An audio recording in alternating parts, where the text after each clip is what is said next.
తాను స్వయంగా హైదరాబాద్లోని తలాబ్కట్ట, భవానీనగర్, యాకుత్పుర, గోల్కొండ వంటి ప్రాంతాలను సందర్శించినట్టు చెప్పారు. బక్రీద్ కోసం ఆవు దూడలను విక్రయిస్తున్నారు. ఇది జంతు సంరక్షణ చట్టాలకు విరుద్ధమన్నారు. పోలీసులు ఈ విషయంపై తక్షణమే స్పందించి చర్యలు తీసుకోవాలని, లేదంటే పరిస్థితులు చేయి దాటిపోవచ్చంటూ హెచ్చరించారు రాజాసింగ్.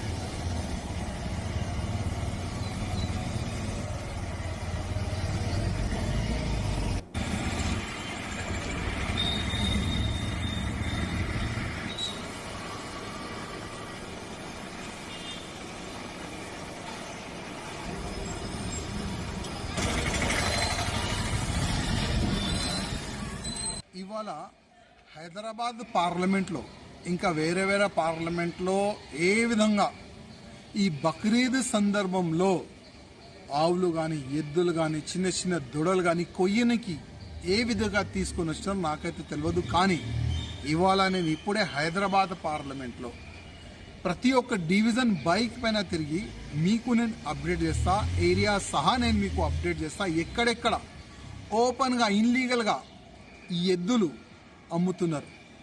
ఈ ఇంకా రూమ్ లోపల అయితే నేను వీడియో తీయలేను. అక్కడ ఆవులు కూడా, చిన్న చిన్న దొడలు కూడా దాపెట్టి అమ్ముతున్నారని కూడా మాకు ఇన్ఫర్మేషన్ వస్తుంది. ఇవాళ నేను ముఖ్యమంత్రి గారికి, డీజీపీ గారికి అడగాలనుకుంటున్నా.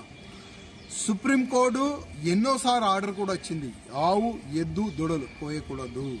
కానీ ఇన్లీగల్గా ప్రతి బక్రీద్ సందర్భంలో హిందువులకి మనోభావాలకి దెబ్బ తగిలేలాగా అట్లాంటి ఎంఐఎంఎల్ గుండోలు సహకారంతో ఆవులు, ఎద్దులు కోయనికి రోడ్డు పైన అమ్ముతున్నారు.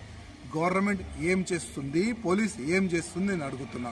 అదేవిధంగా సుప్రీంకోర్టు చట్టాన్ని కాపాడే బాధ్యత మా పైన కూడా ఉంటుంది. ఇవాళ నేను ఈ వీడియో సుప్రీంకోర్టు వరకు కూడా పంపిస్తా, హైకోర్టు కూడా పంపిస్తా. నేను మెజిస్ట్రేట్లకి రిక్వెస్ట్ చేస్తున్నా, తెలంగాణ గవర్నమెంట్కి, అదేవిధంగా పోలీస్ డిపార్ట్మెంట్ అధికారులకి మీరు కూడా అడగాలి, ఈ విషయం అడగాలి. సుప్రీంకోర్టు చట్టాన్ని, హైకోర్టు చట్టాన్ని కాపాడే బాధ్యత గవర్నమెంట్ది, పోలీస్ది ఉన్నది. ఎందుకు కాపాడలేదు అది మీరు కూడా అడగాలని నేను మా మెజిస్ట్రేట్ వాళ్ళకి రిక్వెస్ట్ చేస్తున్నా. రైట్, ఇక రాజాసింగ్ వార్నింగ్ కి సంబంధించి మరింత సమాచారం మా క్రైమ్ బ్యూరో చీఫ్ రవితేజ అందిస్తారు. రవితేజ, బక్రీద్ పండగ సమీపిస్తున్నటువంటి నేపథ్యంలో హైదరాబాద్ లో అక్రమంగా గోవుల వధ జరుగుతూ ఉంది. ఇల్లీగల్ స్లాటర్ హౌస్ కి ఇప్పటికే వేలాదిగా ఈ గోవులను తీసుకొచ్చి వధించడానికి సిద్ధంగా ఉన్నారంటూ కూడా రాజాసింగ్ ఉన్నటువంటి కొన్ని అనుమానాలు, అతనికి ఉన్నటువంటి పక్కా సమాచారంతో ఈరోజు బాసబస్తీలోని కొన్ని ఏరియాలో స్వయంగా తనే బుల్లెట్ వాహనం నడిపించుకుంటూ ఆ ఏరియానంతా కూడా పర్యటించడం జరిగింది. ఎక్కడ సెక్యూరిటీ సిబ్బంది లేకుండా తన హైదరాబాద్ ప్రాంతం కాబట్టి తన ఏరియాలో స్వేచ్ఛగా తిరగొచ్చు అన్న ఆలోచనతో తనే స్వయంగా తన వాహనాన్ని నడుపుకుంటూ తలాబ్కట్ట, భవానీనగర్, ఇంద్రాయణగుట్ట, ఇంజన్ బౌలి, బాబానగర్, బహదూర్పుర, సంతోష్ నగర్, యాకత్పుర, గోల్కొండ ప్రాంతం, జిర్రాప్, ఈ 9 ప్రాంతాలలో తనే స్వయంగా వాహనాన్ని నడుపుకుంటూ రోడ్డుపై ఈ గోవులని వధించడానికి సిద్ధంగా ఉన్నటువంటి గోవులన్నిటిని కూడా స్వయంగా తనే ఒక వీడియోని తీసుకుంటూ ఈ వీడియో మీడియాకి రిలీజ్ చేయడం జరిగింది.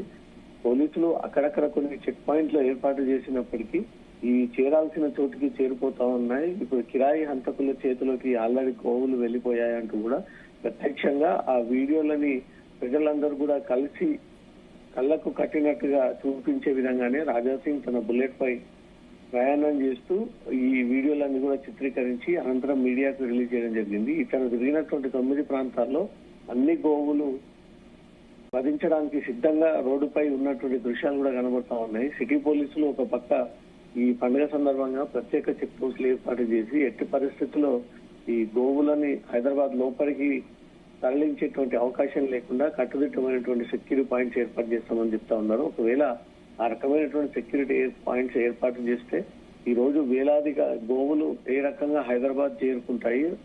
ఈ నెలలో రాబోయేటువంటి పండుగ సందర్భంగా వేలాది గోవులని రోడ్డు మీద కట్టేసి వాటిని మేపుతున్నటువంటి దృశ్యాలు కనబడతా ఉన్నాయి. ఇవన్నీ హైదరాబాద్ ఏ రకంగా వచ్చాయి, ఎవరి సహకారంతో వచ్చాయి, పోలీసులు ఒక పక్క లేవని చెప్తా ఉన్నారు. వేలాది గోవులన్నీ ఓల్డ్ సిటీ ప్రాంతంలో వచ్చి అప్పటికి వధించడానికి సిద్ధంగా ఉన్నటువంటి సిచ్యువేషన్ ఏంటి అంటూ కూడా స్వయంగా తను వెళ్తుంటూ తన అభిప్రాయాన్ని వ్యక్తం చేస్తూ తన ఇంటి నుంచి బయలుదేరి తిరిగి పర్యటిస్తున్నప్పుడు కూడా తను అక్కడ స్టేట్మెంట్ ఇవ్వడం జరిగింది.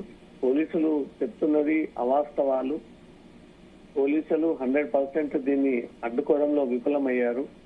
చేరాల్సినటువంటి చోటికి చేరుకున్న తర్వాత మళ్ళీ గోవులని తరలించేటువంటి వాహనాలని అడ్డుకున్నాము, వాటిని నియంత్రిస్తా ఉన్నాము, ఎట్టి పరిస్థితుల్లో హైదరాబాద్కి రానివ్వట్లేదంటూ కూడా ఈ రకమైనటువంటి స్టేట్మెంట్స్ ఇస్తారు. కానీ అవన్నీ కూడా తప్పుడు స్టేట్మెంట్స్. స్వయంగా నేనే ఓల్డ్ సిటీ ప్రాంతాల్లో తిరిగి ఎలా ఉంది పరిస్థితి, ఏ రకంగా గోవులను తీసుకొచ్చి అక్కడ బంధించి దాని ద్వారా వీళ్ళు గోవధ చేస్తారు అంటూ కూడా ఆ వీడియోను తనే స్వయంగా తీసి ఈ వీడియోలు సోషల్ మీడియా వైరల్ చేయడంతో మాత్రం ఇది కేవలం పండుగకు బలి ఇచ్చేటువంటి గోవుల విషయమే కాదు, రెండు మతాలకు చెందినటువంటి ల్యాండ్ ఆర్డర్ ప్రాబ్లం క్రియేట్ అయ్యే అవకాశం ఉంది. ఒక మతానికి చెందిన సెంటిమెంట్స్ దెబ్బతినేటువంటి అవకాశం ఉంటుంది.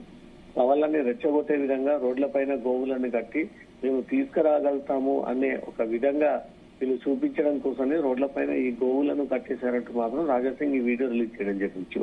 అయితే రాజాసింగ్ ఇచ్చినటువంటి వార్నింగ్ కి సంబంధించి పోలీసులు ఏమైనా రెస్పాండ్ అయ్యారా? పోలీసులకి ఏం చెప్తుంది అసలు ఈ గోవులకు సంబంధించిన అంశంలో?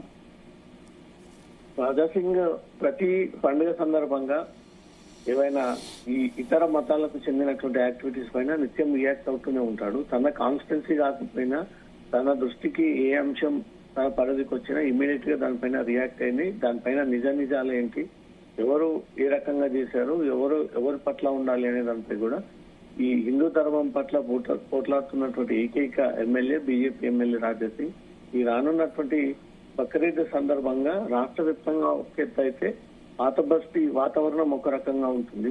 పూర్తిగా గోవుల హత్యతో రాష్ట్రం అంతా, తెలంగాణ ఇటు హైదరాబాద్ అంతా కూడా ఈ పూర్తిగా నిండిపోయేటువంటి ఛాన్స్ ఉంది. కాబట్టి ఆ రకంగా జరగకూడదు అంటూ మాత్రం రాజాసింగ్ ఇప్పటికే ఈ విషయం పైన పూర్తి స్థాయిలో పోరాటాన్ని చేస్తా ఉన్నాడు. అయినప్పటికీ చేరాల్సినటువంటి చోటికి గోవులన్నీ చేరినట్టుగా కూడా స్పష్టంగా రోడ్డు పైన కట్టేసి మేపుతున్నటువంటి దృశ్యాలు కనబడతా ఉన్నాయి.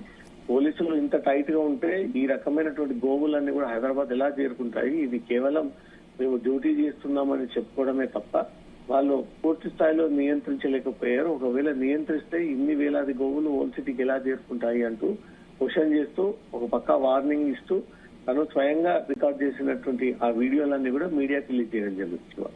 Right, okay, thank you.